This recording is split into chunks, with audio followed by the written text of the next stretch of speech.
जय हिंद। आइए आज की इस वीडियो में हम बात करेंगे अनुसूची 6 से लेके अनुसूची 12 तक कौन कौन से विषय है, कौन कौन से सब्जेक्ट है। जैसा कि हमने पिछले वीडियो में आपको बता दिया था कि अनुसूची 1 से लेके 6 तक क्या क्या विषय है और अनुसूची 6 से लेकर तक क्या क्या क्या रहता है। आज की इस वीडियो में हम बात करेंगे अनुसूची 7 से लेके और अनुसूची 12 तक क्या क्या है। तो आइए इस वीडियो को समझते हैं।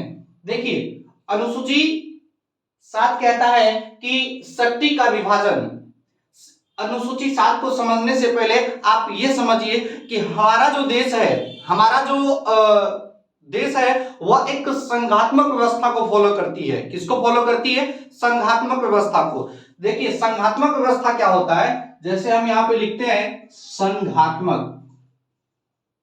इस संघात्मक का मतलब क्या होता है कि जब कोई देश बड़ा होता है, जब कोई देश बड़ा होता है तो उस स्थिति में क्या होता है कि देश के एक प्रधानमंत्री को या एक राष्ट्रपति को पूरे देश पर शासन चलाना बहुत ही मुश्किल हो जाता है, बहुत ही कठिन हो जाता है। तो उस स्थिति में क्या किया जाता है कि देश छोटे छोटे क्षेत्र को बांटकर, जैसे राज्य के रूप में या जिला के रूप में, अपने कुछ कुछ शक्ति उसको राज्य को दे दिया जाता है और वह राज्य मिलकर एक पूरे देश का या कई सारे अपने अपने राज्य मिलकर अपने राज्य का शासन करता है। तो वही होता है कि संघात्मक का मतलब होता है कि जब कोई देश बड़ा होता है, जब कोई देश बड़ा होता है तो उस समय में हम या पूरे देश पर शासन चलाना किसी एक व्यक्ति को बहुत ही भारी पड़ जाता, मुश्किल पड़ जाता। उस स्थिति में कुछ कुछ शक्तियां हम बांट देते हैं, उसी को हम संघात्मक व्यवस्था कहते हैं। तो हमारा जो देश है वो एक संघात्मक व्यवस्था है। जैसे राज्य सरकार को कुछ न कुछ शक्ति है, अपने राज्य सरकार अपने जिला को कुछ शक्ति देती है, राज्य सरकार अपने ग्राम पंचायत को कुछ शक्ति देती है। तो यह हमारी संघात्मक व्यवस्था है। और एक होता है एकात्मक। एक क्या होता है? एकात्मक। एकात्मक व्यवस्था। एकात्मक व्यवस्था वो होती है जो मतलब वो देश है, एक छोटा सा देश में एकात्मक व्यवस्था फॉलो किया जाता है। जैसे ब्रिटेन को ले लीजिए, ब्रिटेन में एकात्मक व्यवस्था है। वहां बहुत सारी मतलब जो भी शासन होता है वह केवल और केवल केंद्र के अधीन होता है, केंद्र अपने पूरे देश पर शासन करता है। लेकिन हमारा जो देश है वह एक संघात्मक व्यवस्था है। तो संघात्मक व्यवस्था में होता क्या है कि शक्ति का विभाजन होना बहुत ही जरूरी होता है, शक्ति का विभाजन होना बहुत ही कंपलसरी होता है। तो अनुसूची 7 में इसी बात की चर्चा है कि शक्ति का विभाजन, अर्थात हमारा जो देश है वह किस प्रकार शक्ति का विभाजन करती है, किस प्रकार पावर का मतलब डिवाइडेड करती है। तो आइए हम इस बात को समझते हैं। अनुसूची 7 कहता है कि शक्ति का विभाजन, जैसे आप देख रहे हैं संघ सूची। संघ का मतलब होता है केंद्र।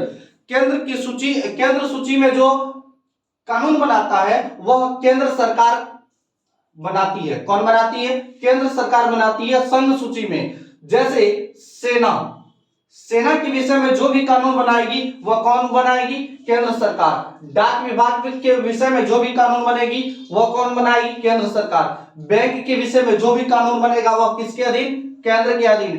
पोस्ट ऑफिस में जो भी कानून बनेगा वह कौन बनाएगी? केंद्र सरकार। रेल परिवहन में जो भी कानून बनेगी वह कौन बनाएगी? केंद्र सरकार। तो शक्ति का जो विभाजन है हमारे भारत में वह कई सारे पार्टों में, जैसे संघ सूची, संघ सूची में केंद्र सरकार कानून बनाती है। दूसरे देखिए राज्य सूची, राज्य सूची में क्या होता है कि राज्य कानून बनाती है। जैसे बिहार राज्य अपना अलग कानून बनाएगी, यूपी अपना अलग कानून बनाएगी, एमपी अपना अलग कानून बनाएगी। उसी प्रकार जैसे मान लीजिए पुलिस व्यवस्था जो भी होगा वह पुलिस संबंधी जो भी नियम कानून बनाएगी वह राज्य सरकार बनाएगी। जेल संबंधी जो भी कानून होगा कौन बनाएगी? राज्य सरकार बनाएगी। साफ सफाई संबंधी जो भी कानून बनेगी राज्य सरकार बनाएगी। शराब और हॉस्पिटल, जैसा कि आप देख ही रहे हैं कि हमारे बिहार में शराब बंद है, लेकिन बगल वाले राज्य झारखंड में मतलब अवेलेबल हो जाता है। तो हर एक राज्य अपना अपना जो नियम बनाती है वह राज्य सूची के तहत बना, यानी राज्य सूची में जो भी कानून बनाएगा वो कौन बनाएगी? राज्य बनाएगा। तीसरा होता है समवर्ती सूची। समवर्ती सूची होता है कि जो केंद्र और राज्य दोनों मिलकर के कानून बनाती है। कौन बनाती है? समवर्ती सूची में केंद्र भी कानून बनाती है और राज्य भी कानून बनाती है, यानी ये दोनों मिलकर कानून बनाती है। कौन? समवर्ती सूची में, यानी केंद्र प्लस राज्य दोनों मिलकर। जैसे शिक्षा को ले लीजिए, एजुकेशन एक ऐसा विषय है जिस पर कानून हमारी केंद्र सरकार भी बनाती है, हमारी राज्य सरकार भी बनाती है, दोनों मिलकर बनाती है। जैसे जनसंख्या नियंत्रण, जनसंख्या नियंत्रण के बारे में बात हमारी केंद्र भी करती है और राज्य भी करती है। इन सारी विषयों पर जो कानून बनता है ना, वो समवर्ती सूची में बनता है, और इस समवर्ती सूची में दोनों बनाते हैं, केंद्र और राज्य दोनों। वन को ले लीजिए, वन विभाग यानी वन संबंधी जो विषय आते हैं, जो नियम आती है, उसके संबंधी जो कानून नियम बनते हैं, वो दोनों समवर्ती सूची में रखा जाता है। लेकिन आपको पता है कि हमारा जो देश था, भारत के आजाद, यानी कि हमारा देश आजाद होने के बाद 3 साल के बाद अपना एक संविधान बना, अपना एक नियम बना। जैसा कि हम बता दिए हैं पिछले वीडियो की संविधान क्या होता है, संविधान में कितने अनुच्छेद है, कितने मतलब कितने अनुच्छेद है, कितने भाग है। तो आपको पता है कि संविधान बनने के बाद 3 साल बाद 26 जनवरी 1950 को संविधान बनाया गया, संविधान लागू किया गया 26 जनवरी 1950 को। तो 26 जनवरी 1950 को जब संविधान बना, लागू किया गया, तो संविधान लागू होने के बाद जो डॉक्टर भीमराव अंबेडकर थे, उनकी जो सोच थी, उनकी जो थिंकिंग पावर थी, वो बहुत ही अपर थी। कैसे थी अपर? देखिए, ये 26 जनवरी 1950 को जब संविधान बना, तो उसी जैसे संघ सूची में केंद्र सरकार कानून बनाएगी, राज्य सूची में राज्य सरकार कानून बनाएगी, समवर्ती सूची में ये दोनों कानून बनाएंगी।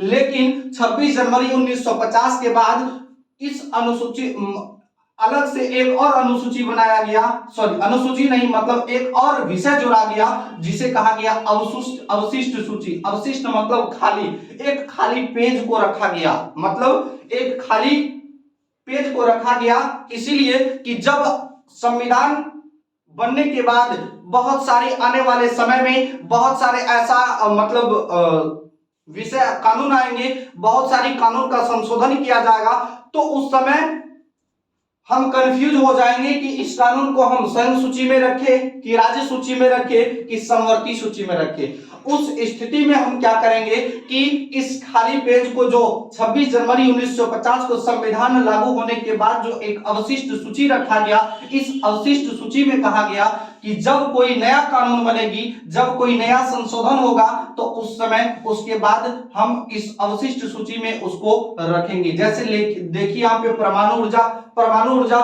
एक अवशिष्ट सूची है। फेसबुक, यूट्यूब, जो जितना भी सोशल मीडिया सब आते हैं, फेसबुक, यूट्यूब, इंस्टाग्राम, व्हाट्सएप, ये सब क्या है? अवशिष्ट सूची है, एक अवशिष्ट सूची का पार्ट है। और एक बात याद रखिए, अवशिष्ट सूची में जो कानून होता है वह भी हमारी केंद्र सरकार ही बनाती है। कौन बनाती है? केंद्र सरकार बनाती है। यहां पे आप एक बात समझिए, समवर्ती सूची में आपको तो ये पता हो गया कि केंद्र और राज्य दोनों मिलकर कानून बनाएगी, लेकिन अगर एक ही विषय पर अगर दोनों कानून बना दे, मतलब केंद्र सरकार भी और राज्य सरकार भी, तो उस स्थिति में क्या होता है कि जब जैसे शिक्षा को ले लीजिए, शिक्षा पर राज्य सरकार भी कानून बना दी और केंद्र सरकार भी कानून बना दी, तो उस स्थिति में जो कानून का मान्य होगा वह सबसे अधिक मान्य होगी केंद्र की। किसकी होगी? केंद्र की। यानी कहने का मतलब हुआ कि अभी आप देखिए कि भारत में संघात्मक व्यवस्था है, लेकिन हमारे देश में थोड़ा थोड़ा यानी बहुत ही कम मात्रा में एकात्मक व्यवस्था का भी मतलब थोड़ा थोड़ा प्रचलन देखने को मिलता है। तो आप यहां तक समझ गए कि अवशिष्ट सूची में हम क्या रखते हैं। तो आइए अब अनुसूची 8 को समझते हैं। अनुसूची 8 कहता है कि भाषा। अनुसूची 8 में हमारे देश में कितने भाषाएं बोली जाती है, उस भाषाओं के बारे में चर्चा। जैसे पहले थी 14 भाषा, अब 22 भाषा हो गई। कितनी? 22 भाषा हो गई। ये पहले 14 ही भाषा थी। और ये अनुसूची 8 कहता है कि भूमि सुधार। अनुसूची 8 क्या कहता है? भूमि सुधार। भूमि सुधार जो है वह एक पहला संशोधन था। जब 26 जनवरी 1950 को हमारा संविधान लागू हुआ, तो संविधान लागू होने के जस्ट 1 साल बाद ही पहला संविधान में पहला संशोधन किया गया। संविधान में पहला मतलब संशोधन किया गया भूमि सुधार, और यह संशोधन 1951 में किया गया, जिस समय हमारे उस समय देश के प्रधानमंत्री नेहरू जी थे, पंडित जवाहरलाल नेहरू। तो इन्होंने सब भूमि सुधार लाए, और इस भूमि सुधार के तहत जो जमींदारी की व्यवस्था थी, मतलब जमींदारी व्यवस्था कहने का मतलब हुआ कि एक ही लोगों के पास बहुत सारी जमीन पड़ी होती थी, बहुत सारी जमीन होती थी, तो उस जमीनों को मतलब खत्म किया गया, जमींदारी की व्यवस्था खत्म कर दी गई। किसके तहत? अनुसूची 9 के तहत भूमि सुधार लाकर। कब? पहला संशोधन 1951 में। उस समय प्रधानमंत्री कौन थे? नेहरू। अनुसूची 10 कहता है कि दल बदल। दल बदल क्या होता है कि पहले ऐसा होता था कि जब दल बदल कानून नहीं आया था, और दल बदल कानून से पहले जो चुनाव होता था, नेताओं का जो चुनाव होता, चुनाव होने से पहले पार्टियां बदल ली जाती थी। जैसे कोई एमपी को खरीद लेता था, एमएलए को खरीद लेता था, लेकिन दल बदल जब से कानून आया, उस समय यह दल बदल कानून 52वां संविधान संशोधन 1985 में। कब? 52वां संविधान संशोधन 1985 में। उस समय हमारे देश के प्रधानमंत्री राजीव गांधी थे, और इसी के समय दल बदल कानून लाया गया। और दल बदल कानून आने के बाद हम किसी पार्टी को चेंज नहीं कर सकते, तब तक चेंज कर सकते जब तक चुनाव नहीं हो जाता है। चुनाव जैसे ही होता है, चुनाव के बाद हम दल बदल कानून नहीं लागू कर सकते हैं। तो अनुसूची आप 10 देख लिए। अनुसूची 11 कहता है कि पंचायती राज।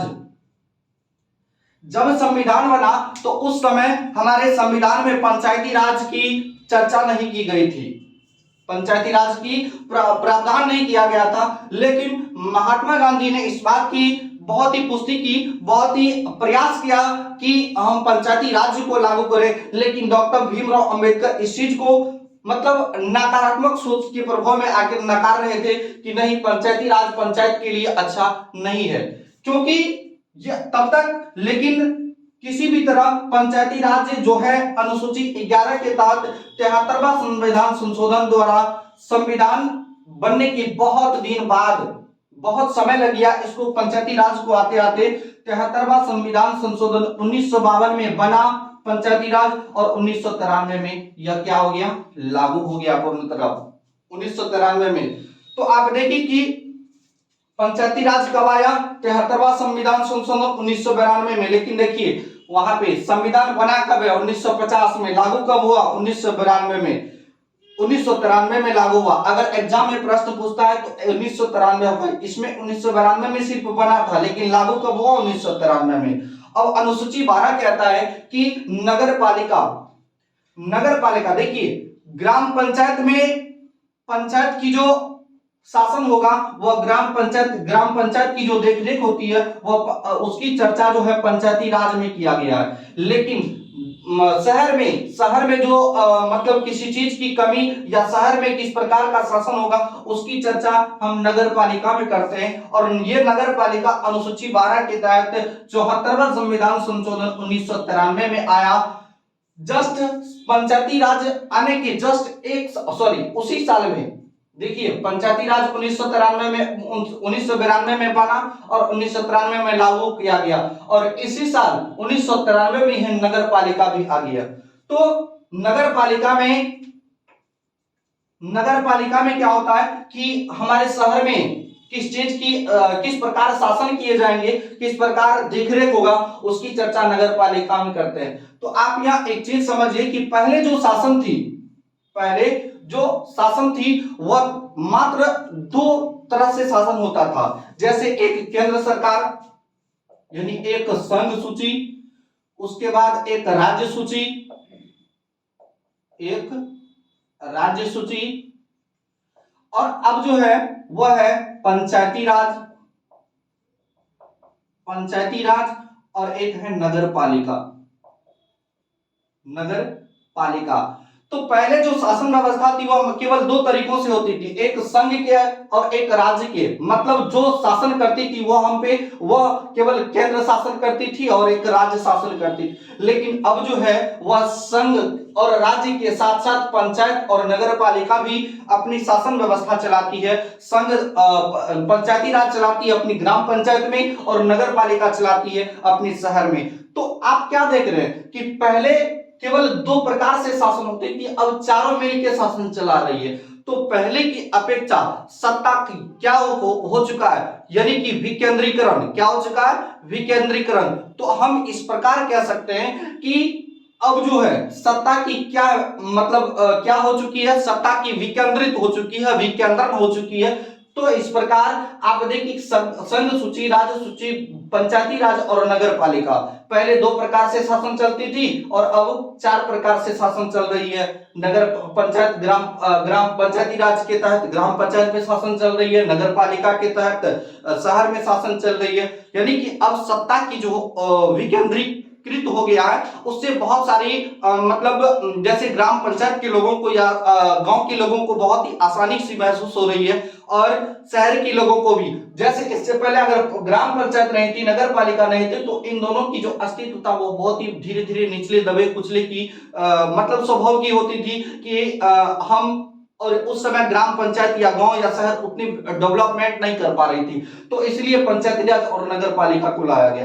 तो आप इस वीडियो में देखिए कि अनुसूची 8 से लेकर 12 तक क्या कहता है। आइए एक बार फिर से रिवीजन करते हैं। अनुसूची 7 कहता है कि शक्ति का विभाजन।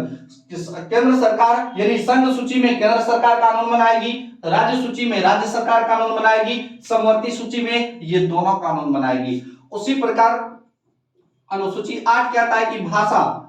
हमारे देश में संविधान में भाषा की जो चर्चा है वो 22 है, पहले 14 थी, अब 22 है।